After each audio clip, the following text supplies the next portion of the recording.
Hi there guys, and welcome to progress video number 3. I'm currently in the process of editing video number 2, so here I am in my go to AFK spot and I have just hit 80 mining. So let's get right into the video. As I'm in the process of doing the Kandarin diary, I can tell that this one's going to take nowhere near as long as the Western Provinces diary that we completed last episode. So we should definitely be able to get a lot more variety in this one. Including some quests for the Mauritania diaries. So there is the easy done, and there we have the medium completed, and there we have finally killed the Mithril Dragon, and that's us now completed the hard section of the diary. This guy has already died once and I'm expecting him to die again. Let's see if we can catch that. And here we are just claiming the lamps, which I will be sticking all into runecrafting. So we'll see who we can disappoint here. Let me see. Here we are. 1, 2, and 3. So that takes us 4,000 off of 59. After 59, I will probably do a load of cosmic runecrafting just with whatever purists I have. Not straight away, but at some point. It will be nice to have them, of course, for the daily battle staves that I'm collecting.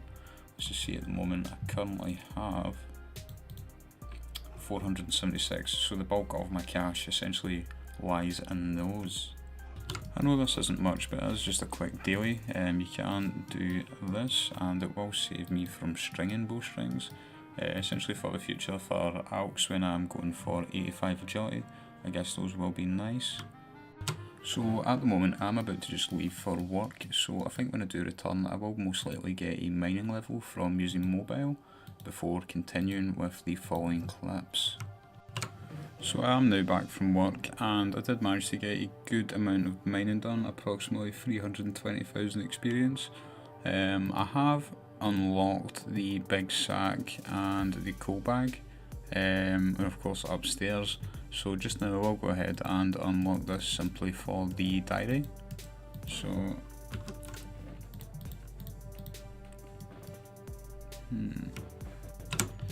and there we have it. I wasn't initially going to record anything for Hespori, however I have just got the white lily seeds for the first time, therefore I can now fill every spot in the farming guild, essentially having the pre-plant dream. So I'll show you now what I do mean by the dream pre-plants. So now that I have got the white lilies, which is the last spot that I haven't been able to fill for the hard contracts, of course that's now filled, along with poison ivy, potato cactus, watermelon, snape grass. I do have the slastrus, the dragon fruit, the redwood, and also the magic tree with a herbs that is growing for the current contract. So every time in the future now I can potentially chain the most contracts possible. So I was just gathering seaweed spores there so that I can of course continue gathering seaweed, and I did just hit 89 strength on the Lobstrosities, also hitting the milestone of 1750 total. I did only kill maybe about 30 of Lobstrosities, and interestingly I did get 2 snapdragon seeds. That's always nice. Why is he so sad? The dream. So as they have made it possible now to get the angler outfit from the aerial fishing, I'm currently giving this a bash at the moment with my friend who's actually fishing at the opposite side, as apparently it makes it a lot quicker experience, more catches per hour. And it seems alright. I've currently got 4 out of the 400 needed pearls, and that's taken me maybe about 20 minutes. So it will take a while as you do need 400 for the full outfit, but it's definitely doable to the point I don't want to actually neck myself. So I have been trying this out for approximately 45 minutes and I have only managed to get 6 of the molten pearls. I think I'll come and do this in small portions at a time and gradually work towards getting the full outfit, because trying to do this in one sitting would break me as an individual. So there is the stage that I did need piety for the Mauritania diaries. I've actually completed all the steps at the moment that do not require a quest, so I will be showing you the quest completions in the next couple of clips. And there we have finished In Search of the Myriku, And now for the more painful part of this quest series. So there we have A Need of the Maracue finished, and next up the Haunted Mine. So whilst I was in the area, I did think I may as well just do the hard temple trick for the diary, and part of doing it I did get one lumberjack piece. I think we may return for that in the future. Casual reminder to do your farm runs, halfway to 99. So since the last time that I stopped farming irits, I had of course run out before moving on to toadflax, and I've gone through about 140 of those seeds. So in the time I've went through 140 toadflax seeds, I've accumulated these. I would like to see if I am to continue farming toadflax and then farm the rest of the herb seeds I do have, by then going back to irits afterwards, seeing how many other seeds I can accumulate by the time I just go through the irits. But the irits are the predominant herblore XP. If I am to do that, it will be a good thing to refer back to in the future, essentially just to show how good the contracts really are for herblore and why there isn't really a need to put your lamps into herblore. So reading this here is pretty interesting. I had actually misread it the first time I glanced over it, and I thought that it was saying that you use a chisel on sandstone to fill the buckets, so I got that completely wrong. However, rereading it here, I can see that they are going to be introducing the spell, where 10 kilo chunks will act as 18 buckets, 5 kilo is 9, the other two aren't going to be particularly useful. So it does look like I'm going to need to go and mine maybe around 5,000 of each 10 kilo and 5 kilo bits of sandstone. I'm sure that'll be fun. I mean, it's quite a joke to say, oh, that'll be fun, but if you're to compare it to filling 100,000 buckets, I think we all know what we'd rather do. So I'm just preparing to do the Great Brain Robbery quest at the moment. However, I'm still on the idea of the sandstone. One of the things that you can actually do is, of course, you get the Camulet from the Inakra's Lament quest, which I'm still to do. But one of the things you can do with this, normally you would have to recharge the amulet with dung, but if you are to give the NPC Lazim 1 million gold, you can essentially get unlimited charges on the Camulet. That's going to be very helpful when it comes to actually mining the sandstone, and along with the hard desert diary, which will give us the teleport straight to the cave entrance, which will be right next to the sandstone mine. Another little useful tip, of course you can go to Barbarian Assault and pick up planks from the floor. However, this is slightly quicker, I would say. If you do have your Kandarian headgear, you only need the easy level one, and when you cut regular logs, you actually get 2 in place of 1. So in order to complete this stage of the diary, I don't actually need to do the quest. However, if I do want to get the quest cape in long term, I'm as well just getting it done now, and I do need to wait on the watermelons to grow anyway, so here we go. It's quite weird how the water mechanics work here compared to, say, seaweed. Like, you can literally run about as if it is the floor, and it's quite interesting. And there we have completed the Great Brain Robbery. Now we only have Haunted Mine to do, and that will then be us ready to complete the diary. I almost forgot that you get a lamp from this, so of course going into rune crafting. Hate me if it makes you feel better, but there we have 15.9, which means we can now do double cosmics. And here we have Hespori kill number 19 for 3 maple seeds. This quest taken nowhere near as long as I remember it, and whilst we're here, mine this for the diary and we can move on.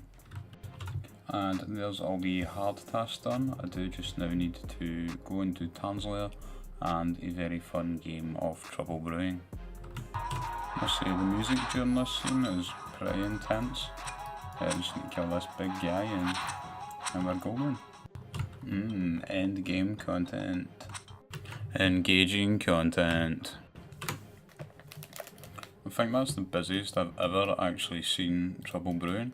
We had a pretty big team and we did actually manage to score a point. But there we are, that's all the medium tasks completed. I have already completed the hard, so I can now just go and claim the reward lamps. So here we are now. I do require 10 of these for when I do decide to get the fairy ring in my house after eventually getting 75 construction. But when we're here, what we're here for, going to just claim the rewards. So there's the easy, the medium, and lastly, come on, the hard.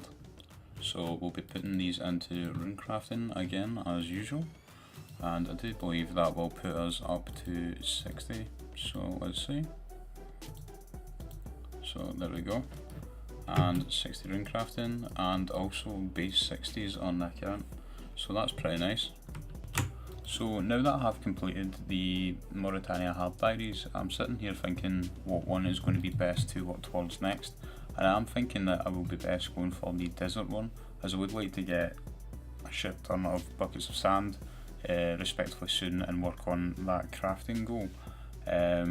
With the hard tier of the desert diary, I can then teleport basically to the sandstone mine with the Camulet, so that's my reasoning for going with the desert one next. Akra's Lament, done. Passive levels are the best levels. Prince Ali Rescue, done. Contact, done.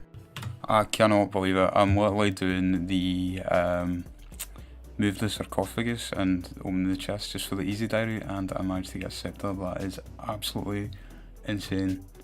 So seeing as there is a boss I need to kill in the diary, I think I'll go ahead and do that first.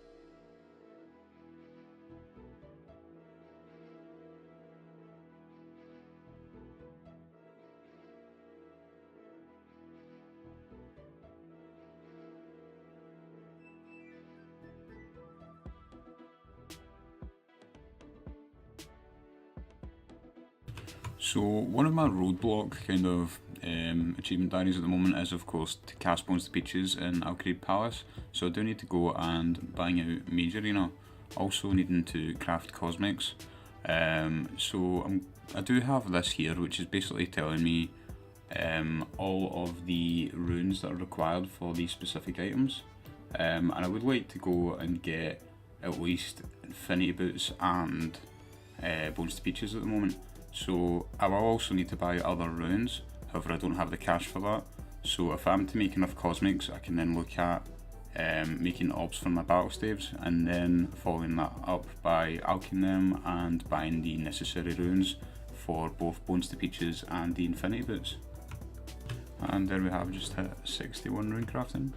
So there we go, that's me rune crafted enough Cosmics for me to do the Mage Training Arena and also make the orbs for these battle staves here. I have just looked back at some of the clips that I have had there, and I'm not going to be able to use them as I didn't realise I've actually had the mic muted the whole time, so that's great. My initial thoughts on moving my house back from Polnovic to Tavali was a little frustrating at first, but I'm forgetting that I do of course now have the Pharaoh's Scepter, so I can just use that whenever I need to go to Ancients. So I do unfortunately have to make fire orbs at the moment, as I don't actually have glories to go ahead and do air orbs.